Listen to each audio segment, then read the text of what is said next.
Kalau kita gagal, kita coba lagi, gagal kita coba lagi. Yang pernah mengatakan bahwa saya tidak sanggup dan saya tidak akan pernah bisa mengerjakan apapun.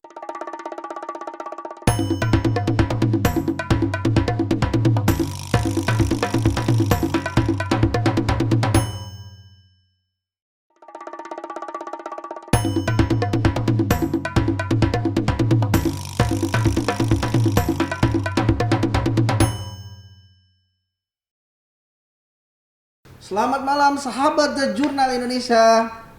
Kembali lagi di segmen podcast Ingol Inspirasi Kreasi Lokal.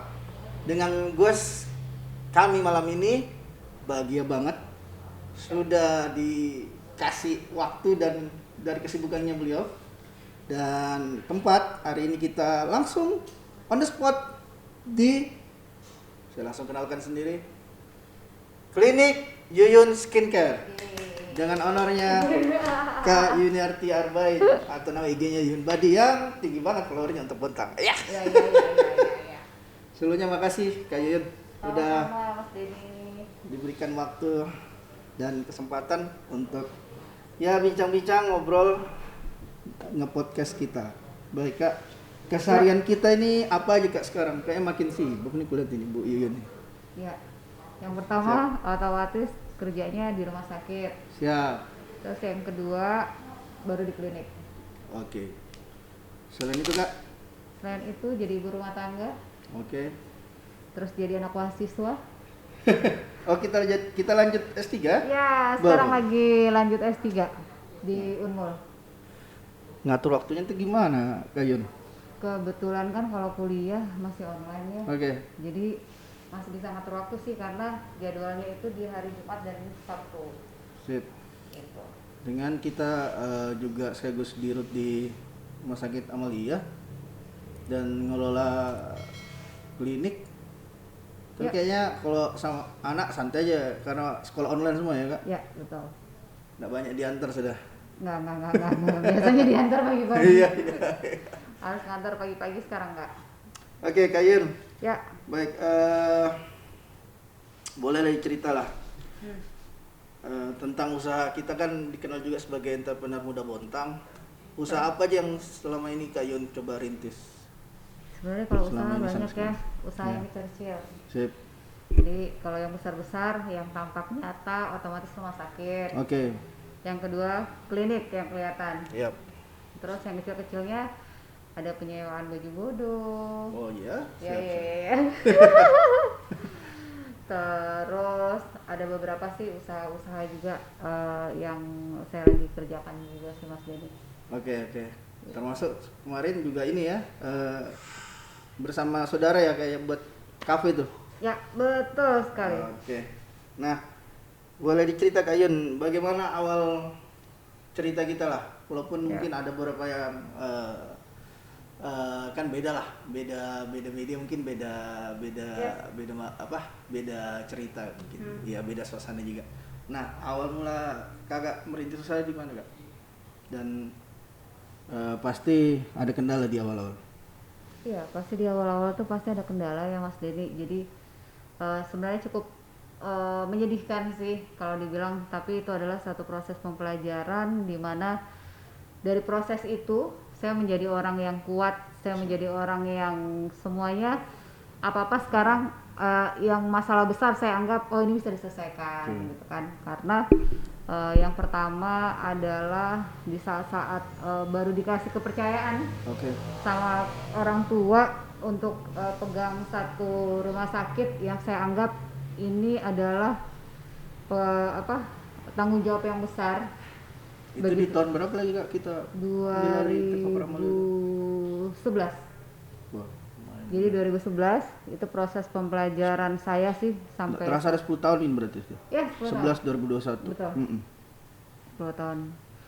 Tepat 10 Nah, tahun juga benar. almarhum meninggal. Oh iya benar. Iya. Jadi pada saat rumah sakit itu dikasih tanggung jawab ke saya baru nyampe di Bontang kan? Karena baru dari Makassar. Siap. Terus tiba-tiba nyampe ke Bontang. Sampai di Bontang dikasih kepercayaan untuk pegang rumah sakit yang segitu besarnya. Yap. Di Dengan mana-mana. lokasi yang sangat strategis. Betul, dengan yang kalau dilihat tampak sekilas, Nah, wah di di rumah tengah sakit kota. enak ya, sisa dikelola gitu Benar, ya. benar, benar. Tapi kenyataannya begitu kita masuk ke dalam, Hmm. wah luar biasa. Tanggung jawab yang besar banget harus saya buat, terus otomatis saya memulai dari nol. Ya. Di saat proses belajar, di saat lagi semangat-semangatnya nih, Oke. belajar tentang rumah sakit, tiba-tiba almarhum meninggal. Ya. Nah pas almarhum meninggal, ya udah nggak bisa ngapa-ngapain lagi. Kalau Ya. kemarin kan Mas Denny tahu sendiri, tinggal telepon, ring telepon, Siap, siap. atau Dan- halo Pak minta duit dikasih gitu kan. Setelah beliau meninggal udah nggak bisa lagi kayak gitu Mas Dan. Siap. Dan Aji itu bukan hanya milik keluarga ya, milik sebagian Betul. orang di Bontang juga punya nama Betul. dan banyak ini sih. Ya saya tahu kan kita sama-sama besar di Bontang. Almarhum juga itu banyak mempekerjakan orang. Betul, Bahkan sekali. ribuan banyak lah. Karyawan ya. Ah, ah. Betul. Iya. Itu sih, Mas Oke. Dan. Berarti bisa dibilang kita terjun 2011 itu langsung ngambil manajemennya, atau kan saya tahu sendiri waktu itu kan kita sempat ketemu tuh, kakak masih kuliah di Makassar kan, Betul. ambil kedokteran kan, ambil spesialis waktu itu kan. Iya. Bagaimana Kak Yuyun sendiri? Yang Kak Yuyun sendiri bukan pengalaman di situ mungkin kan? Jadi sebenarnya seorang dokter itu belum tentu bisa terjun ke manajemen. rumah sakit. Jadi memang seorang dokter yang terjun ke manajemen itu memang sudah punya bakat sih. Oke. Atau enggak dia sudah memang saya lebih cenderungnya ke manajemen. Siap. Ada dokter yang lebih cenderungnya ke fungsional. Kalau saya memang di struktural. Jadi saya lebih cenderung ke situ, ya udah saya jalanin, Iya. terus saya tekunin aja sekalian. Terus akhirnya saya ngambil S2 manajemen Oke. rumah sakit. Nggak puas sampai di situ, ternyata karena banyak yang harus saya pelajari ternyata di manajemen, ya saya lanjut lagi S3. Gitu. Ini doktoral apa Kak kita? Kalau S3-nya ini saya ngambil di manajemen ekonomi. Oke, siap, mantap. Gitu. Nah Kak, nanti di tahun berapa akhirnya secara manajerial dan bisa dibilang omset lah, Amelia ini tough di tahun berapa kita kelola? Di tahun ke berapa? Maksudnya? Di tahun yang ke berapa? Yang ke mungkin ke setelah 5 tahun kah? Karena Baru bisa dilihat survive gitu ya. Iya. Ya. Jadi saya kan 2011 megang. Yap. Itu sebenarnya saya udah bisa bangkit sedikit demi sedikit itu di tahun kelima sih, Oke. Mas Dan. Di Lumayan tahun prosesnya. kelima. Lumayan prosesnya. Jadi orang nggak pernah nyangka kalau saya berproses itu, kalau saya bilang saya berdarah-darah dan saya menangis-nangis ya. Betul. Karena yang pertama bank nggak ada yang terima kalau saya meminjam di bank gitu kan. Siap. Karena saya waktu itu umurnya memang masih 29 pokoknya sekitar 29 Oke, 30 belum 30 ya? Belum. Iya. Belum 30. Iya hampir 30 lah pada saat itu. Otomatis nggak ada yang percaya gitu kan ya. Punya nama besar cuman di belakang doang. Nah. Tapi orang nggak pernah percaya bahwa bisa nggak sih anak ini ngerjain dengan kalau saya pinjamin modal dan sebagainya. Kemana-mana ke bank semua ditolak. Akhirnya ya udah saya ada satu guru, saya anggap mentor lah. ya, bukan konsultan saya. Beliau yang mengajarin saya mulai dari prosesnya manajemen rumah sakit itu seperti apa, pemasarannya seperti apa, sehingga saya berproses belajar sama beliau, dan sampai detik ini pun juga beliau masih membantu saya di rumah sakit. Iya. Sempat saya baca di sebuah tulisan kita sampai turun nyari pasien ke pasar Betul. promosikan ya rumah sakit swasta kan memang Betul. berat. Ya, memang ternyata Dengan modal privat pasti kan. betul. Karena memang rumah sakit Amalia itu kita nggak ada pemegang saham sama sekali. Siap. Jadi hanya kami saja satu keluarga, selebihnya nggak ada. Siap. Jadi memang hanya keluarga saja, dan itu memang perjuangan untuk saya harus mencapai titik di saat ini, Mas Denny. Dan kebetulan di antara 3 bersaudara kita yang memang pasiennya di Betul, dunia kesehatan, betul. jurusan kuliah juga itu. Nah, berarti memang orang lihatnya harusnya kan perjuangannya kakak ya, bukan Betul. belakangan ini Yuyun yang ya bisa dikatakan sosialita dan influencer kak, dengan Iya. kegiatan sosial kita juga sering respon cepat kok. Karena memang orang kalau ngelihat saya tuh sekilas 2 tahun iya. dokter kok enak banget ya, Ya. bisa jalan-jalan kemana, tiba-tiba kesini, padahal dia nggak siap. tahu apa yang saya lakuin gitu ya. Siap. Yang saya lakuin ya, kalaupun saya dimanapun saya berada, Oke. teman-teman tetap saya kontrol sih Mas Denny. Siap. Tetap saya melihat perkembangannya teman-teman di rumah sakit itu seperti apa, tiap Siap. jamnya mereka ngapain, seperti itu. Dan mungkin ya menjadi keberuntungan, nggak tahu sih juga Kak, di antara keberuntungan atau sebuah resiko posisi rumah sakit Amelia. Jadi kesannya kalau ada kecelakaan itu UGD itu pasti ke situ. Betul, betul. Di Jadi, tengah kota ini kan, soalnya yang paling di tengah kota rumah sakit cuma Betul. Amelia. jadi memang tempatnya karena rumah sakit itu strategis, gitu ya. Jadi semua kecelakaan apapun yang masih berada di tengah kota ataupun ke ujung-ujungnya sedikit itu pasti Siap. ke Amalia dulu. Dan nanti kalau Amalia udah nggak sanggup, biasanya kita rujuk sih. Itu sudah. Seperti itu. Lagi ya semenjak kerja di media pers ini di awal tahun ini ya, kemarin itu ada kejadian beberapa ya, termasuk di Tanjung Laut ini baru-baru ya, dirujukin Amelia. Ubonnya ya berita di situ. Ya betul. Oke.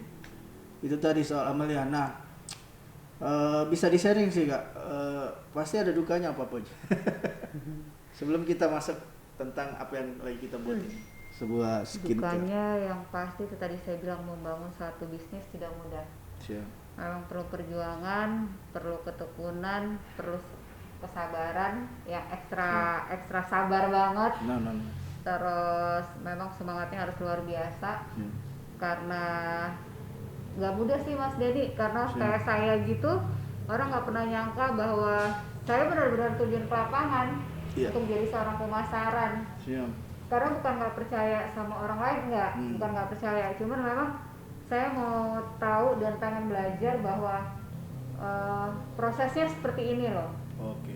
Jadi begitu saya sudah sampai di titik sekarang, saya udah tahu nih karyawan saya yang khususnya di marketing atau di pemasaran, oh mereka nggak lakukan hal yang pernah saya lakukan. Siap. Seperti itu. Ya sih, pernah saya lihat langsung sendiri di satu kesempatan kita di bagian BPJS ya, rumah sakit. Betul. Heran juga kok seorang dirut nggak mau di. Kayak memang kita pantas sendiri sih ya, kita turun ya, termasuk orang. Jangan tinggal mentang-mentang punya nama, punya dirut, wah duduk di rumah ya santai, kontrol. Nggak bisa. Kita kan rutin kuliah di situ. Di sana. Kalau saya memang tiap hari pasti ke rumah sakit. Siap. Kalaupun di rumah sakit sebenarnya saya udah punya direktur untuk menjalani operasional hari-harian di rumah sakit. Nah cuman memang semuanya mesti dipantau. Siap. Karena owner harus tahu kegiatannya mereka apa saja. Siap. Gitu. Dan dari situ saya biasanya evaluasi mereka sih. Baik. Kalau ada yang nggak sesuai, kadang kami rapat dan saya juga mengingatkan teman-teman semua bahwa yang kalian lakukan itu salah. Tolong cepat diperbaiki. Kita lakukan yang harusnya dilakukan, seperti itu Mas Denny. Nah, rencana 2021 untuk Amelia sendiri nih yang sudah paripurna kan? Ya, kalau akreditasinya udah paripurna. Nah, terus rencana targetnya saya sih tahun 2021 ini kami pertama pembebasan lahan. Oke, di belakangnya kalian giatnya di parkiran tuh ya. Ya, itu kan mulai yang tahun luas 2020 tuh. 2019.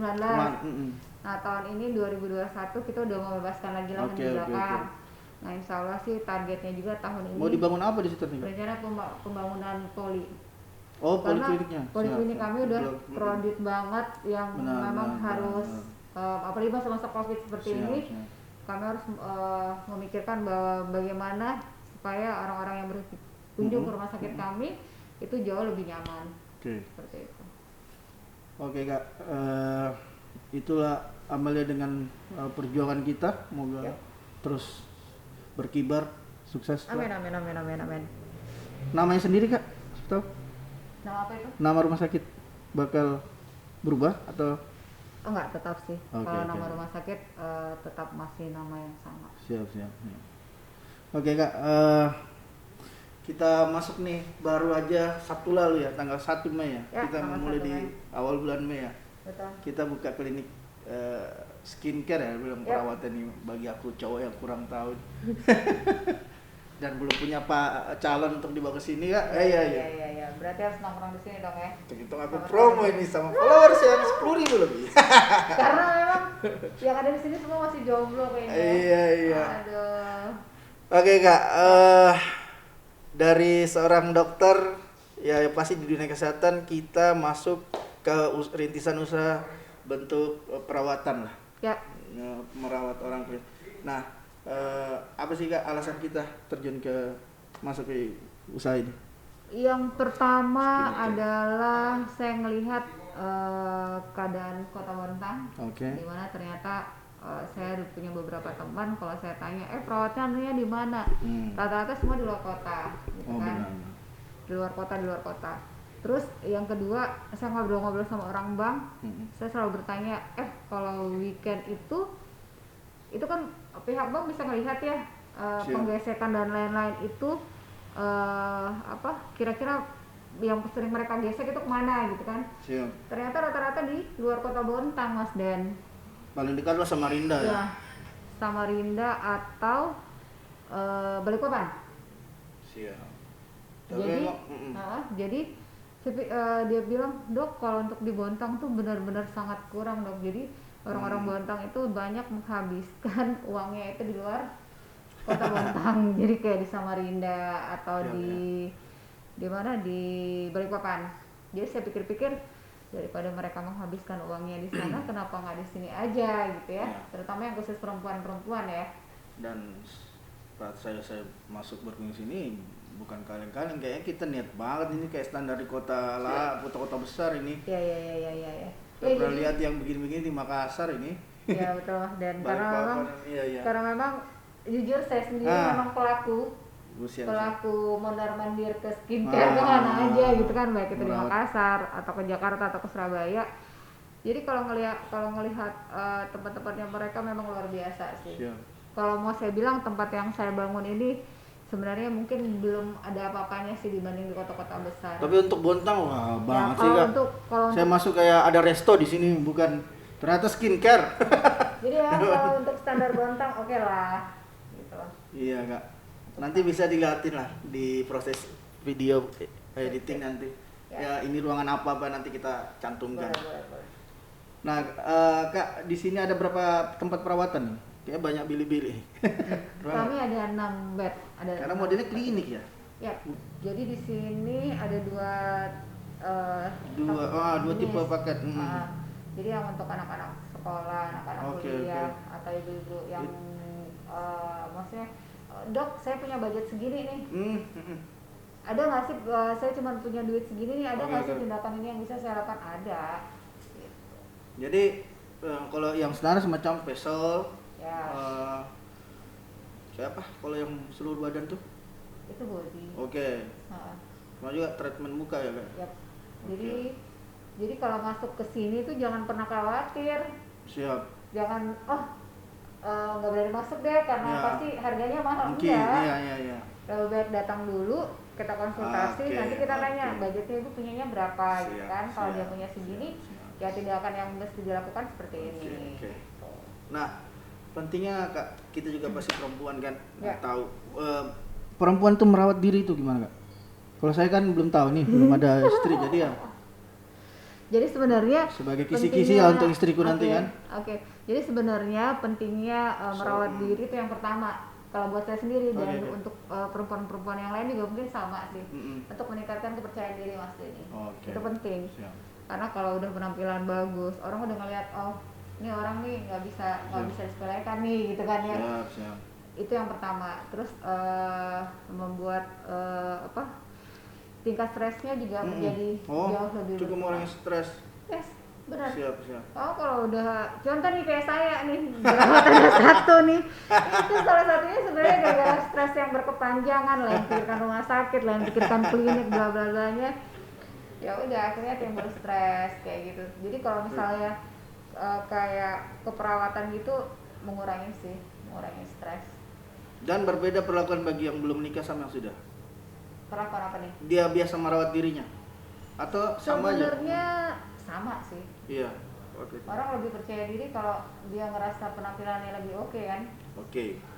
Mas Denny juga kalau datang ke sini dengan menggunakan parfum misalnya, dengan rambutnya yang habis disisir dan sebagainya, pasti percaya diri jalan ke sini juga Aduh, sudahlah ketemu sama Kak Yuyun sudah lebih Iya. oke gitu kan ya. Tapi kalau cowok ada juga kadang. Ada Oh, cowok ada. berarti yang Jadi salah satunya memang yang, cowok juga ada. mungkin dia memang aktivitasnya di publik Kak, mungkin atau mau Ya iya kayak pekerja kantoran. PR mungkin ya kan, yang harus menuntut juga. Oke. Jadi kalau kayak Mas Denny gitu ya nggak boleh gitu karena pekerja lapangan. Nanti kalau mau menikah bagus kayaknya. Oh boleh. Saya gratiskan. Betul ya, janji. Iya, saya gratiskan kalau Mas Denny. Amin. Oke, Kak Yuyun, Yap. mungkin ku dalami dikit. Nah, peluang usaha kecantikan di Bontang itu masih ada Pak, masih banyak pasar itu ya. Iya, jadi saya kan Kita coba melihat, saya menangkap baru di sini. 2 hari nih. Oke. 2 hari ngejalanin ini, maksudnya 2 hari saya buka. Jadi Oke. kami bukanya itu Mas Denny di hari Selasa sampai Minggu. Mm-mm. Jadi hari Senin kami tutup. Oke. Karena kami bukanya di weekend. Oke. Jadi 2 hari mulai dari Sabtu, Minggu saya ngeliatin warga Bontang gitu ya yang Oke. datang. Ternyata juga mereka bukan sembarangan gitu. Artinya mereka mau beli treatment yang saya juga cukup kaget. Oh dengan harga segini mereka oke gitu loh, mereka mau. Dan begitu tanya-tanya, iya dok, saya selama ini pergi ke Samarinda, ke Balikpapan untuk treatment. Tapi ternyata di sini ternyata ada gitu loh. Akhirnya mereka pikir ya udah dok, daripada jauh-jauh ke sana lebih baik di sini. Oh, itu yang kita tangkap lebih Ya. hemat daripada dia buang waktu lagi, buang Betul. budget Ongkosnya ke jauh lebih mahal kan. siap. Kak Yuyun, nggak terasa juga waktu, mungkin sekitar sisa 3 pertanyaan lagi. Yap. Kita punya pemimpin baru nih, baru sekitar seminggu. Nah, harapan Kak Yuyun sendiri sebagai warga dan sekaligus juga pelaku usaha di Bontang, dan saya rasa juga kita lumayan dekat lah sama Pak Wali Kota kita, Kanda Basirasa, dan Ibu Wakil Wali Kota Bu Najira. Bagaimana harapan kita, Kak Yuyun? Harapan saya sih nggak jauh-jauh ya Mas Denny. Oke. Yang pertama adalah visi misinya mereka itu bisa mereka laksanakan di, karena mereka kan menjabat nggak 5 tahun ya, kurang lebih 3 tahun setengah. Ya, Ya kurang lebih 3 tahun setengah. Jadi harapannya sih visi misi mereka, janji-janji politiknya mereka yang mereka gaungkan pada saat mereka kampanye itu bisa dilaksanakan. Gitu. Terutama yang UMKM. Ya. Itu yang betul-betul Salah satu program yang mereka canangkan kan? Ya, itu bisa terlaksana. Terus yang kedua membuka peluang untuk khususnya warga Bontang. Baik.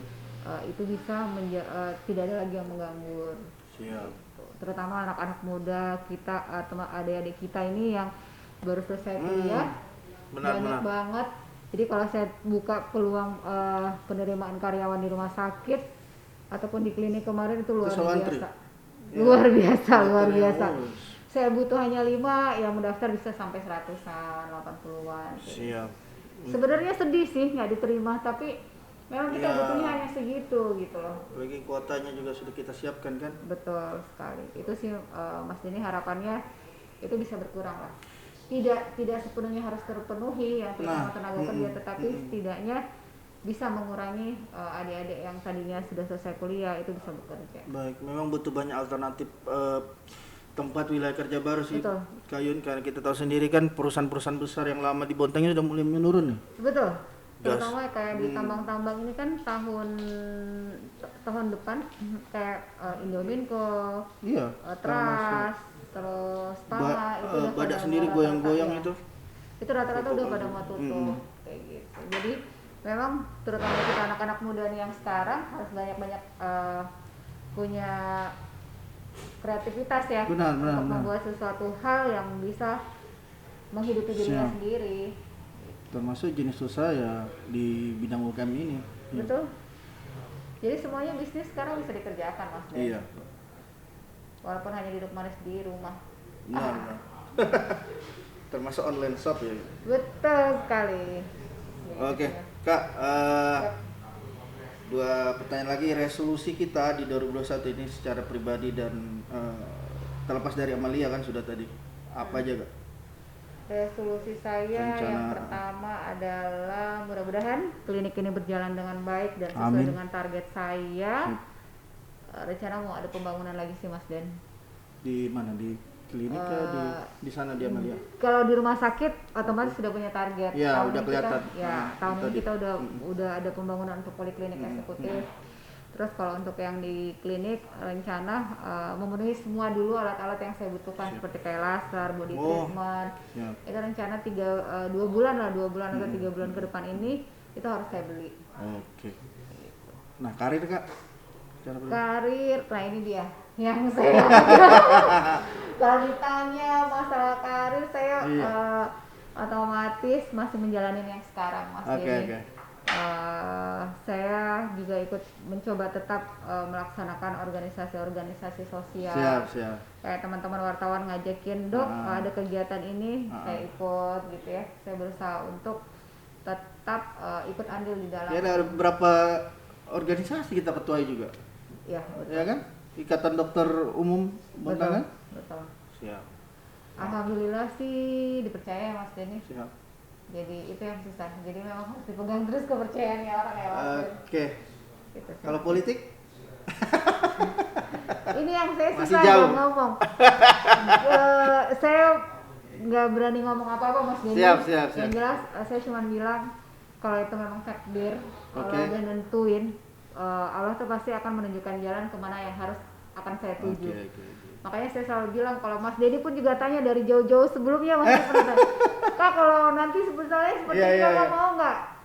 Saya selalu akan bilang saat ini saya selesaikan tugas saya yang ada. Siap.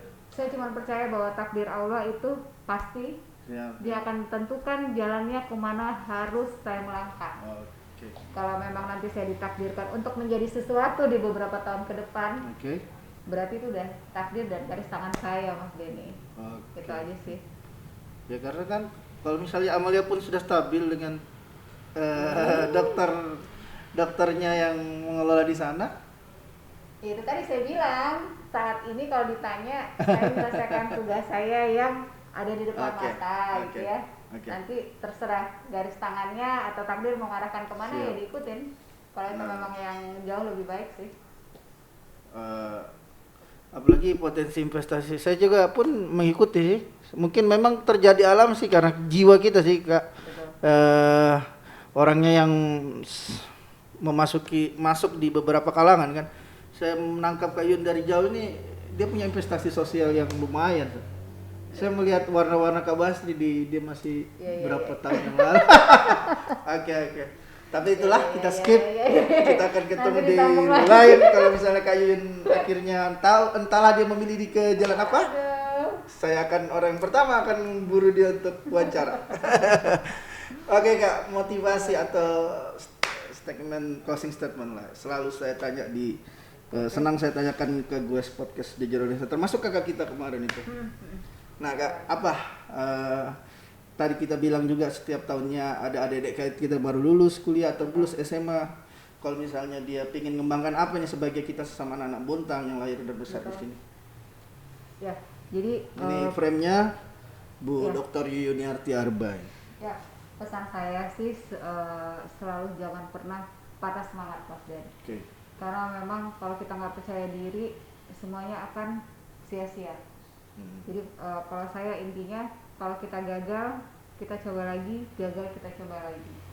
Jangan pernah mengatakan bahwa saya tidak sanggup dan saya tidak akan pernah bisa mengerjakan apapun. Apalagi itu cita-cita ya, cita-cita saya nggak sanggup karena biaya dan sebagainya. Buat saya di kampus saya itu nggak ada. Jadi harapan saya buat adik-adik yang muda-muda nih yang masih bingung, saya mau ngerjain apa, saya mau kerja aja nggak ada yang terima dan sebagainya.